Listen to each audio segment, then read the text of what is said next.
Hi, welcome to Wall Street Confidential. Deborah Borchardt here with Jim Cramer. Jim, GDP, what's up? It's certainly weak, but I have surprised? never, ever. What do we care about I the saw GDP the market numbers? fell hard on the GDP number, so I immediately came out with a piece on realmoney.com saying, listen, this is rear view mirror. Please do not make any decisions based on this. I've been saying that we have reached the bottom. We reached the bottom July 15th.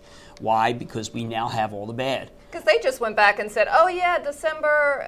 Well, I mean, but 6 months later. I've always felt the Fed should have kept cutting. I mean, you cut until you reach a level where we get growth. And then you raise, okay, once we have equilibrium. And this GDP number shows we're obviously, and plus I think the employment number tomorrow will show that we're not done going down in the economy. But remember, the stock market discounts that. And I want to emphasize again, I think the July 15th lows will not be taken out, but that the Federal Reserve made some major mistakes here in talking about inflation, because the inflation is driven by ethanol, which is political, that's for food, and oil, which they don't control. And they can try to break the price of oil, but that's silly.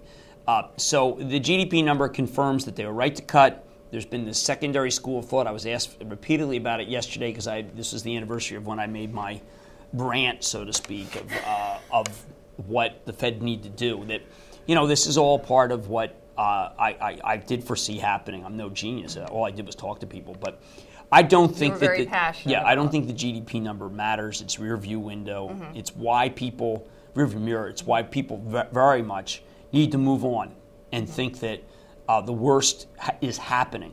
When the worst is happening is when you get a bottom, not when the worst has happened. So, Jim, I mean, we talk about the GDP so much. The media really plays up the GDP because you're saying, okay, forget about it, don't worry about it, don't think about it.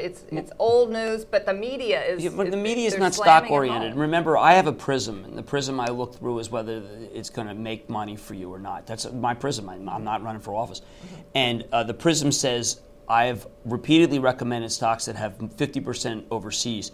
Why? Because those companies recognize that we're a no-growth country. All that we got today was a no-growth number. The companies that have adjusted and moved the United Technologies, the Honeywells, don't sell them on this. It's what to buy and what to sell. Okay, so let's don't not get panicked by what they have to say. No, it's political. That's political. Okay.